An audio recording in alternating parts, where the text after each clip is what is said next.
పల్నాడు జిల్లా కేంద్రమైన నర్సరావుపేటలో Eshwar chit fund బాధితులు ఆందోళనకు దిగారు. అరండల్పేటలోని సంస్థ కార్యాలయం ఎదుట రోడ్డుపై బైఠాయించి నిరసన తెలిపారు. చిట్ కాలపరిమితి పూర్తయిన గత 3 ఏళ్లుగా తమకు చెల్లింపులు చేయడం లేదని బాధితులు ఆవేదన వ్యక్తం చేశారు. ఇప్పటికే సాయ సాధన చిట్ ఫండ్ సంస్థ వ్యవహారంతో ఇబ్బందులు పడుతున్నామని, తాజాగా ఈశ్వర్ చిట్ ఫండ్ కూడా సమస్యగా మారిందని తెలిపారు. తమకు న్యాయం చేయాలని ప్రభుత్వాన్ని డిమాండ్ చేశారు.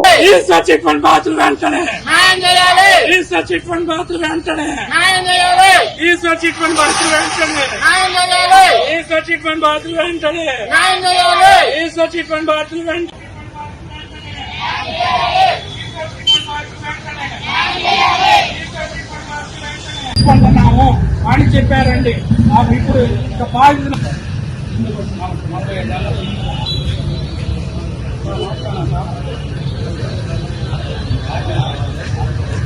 హలో హలో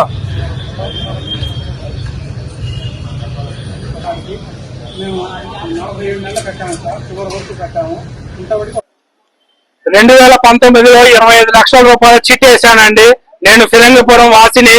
నా దగ్గరికి ఇక్కడ ఈస్టర్ చిట్ ఫండ్ ఏజెంట్ వచ్చి, నేను బట్టల వ్యాపారం చేసుకుంటూ ఉంటాను, ఏజెంట్ వచ్చి మీకు న్యాయం జరిగింది, మీరు వేయండి, మీకు ఈ వెంటనే పాట పాడుకున్న వెంటనే డబ్బులు చెల్లిస్తామని అన్నారండి.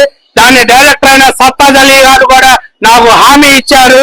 కానీ 2023లో పాట అయిపోతే ఇప్పటిదాకా 2.5 సంవత్సరాలు గడిచినా గాని మాకు ఎటువంటి న్యాయం జరగలేదు.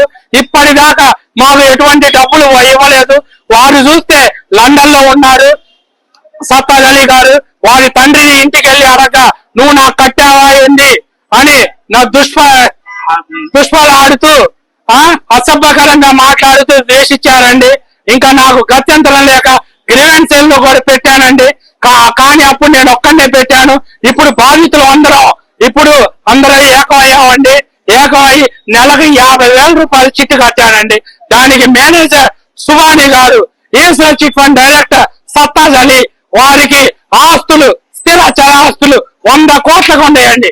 వారి తండ్రి షేక్ షౌకత్ అలీ గుంటూరు రోడ్లో వాళ్ళకి మెగా కన్వెన్షన్ హాల్ ఉంది, మరియు వెంకటేశ్వర రెస్టారెంట్ బార్ కూడా నడుపుతున్నారు. కానీ 3 సంవత్సరాలు గడుస్తున్నా మాకు ఇప్పటి వరకు ఎటువంటి న్యాయం జరగలేదు. 25 లక్షల రూపాయలండి. 50 నెలలు అయిపోయింది. ఇప్పటికి పాట మొత్తం అయిపోయింది. మమ్మల్ని నరకం చూపిస్తూ వేధిస్తున్నారు. మా నాన్న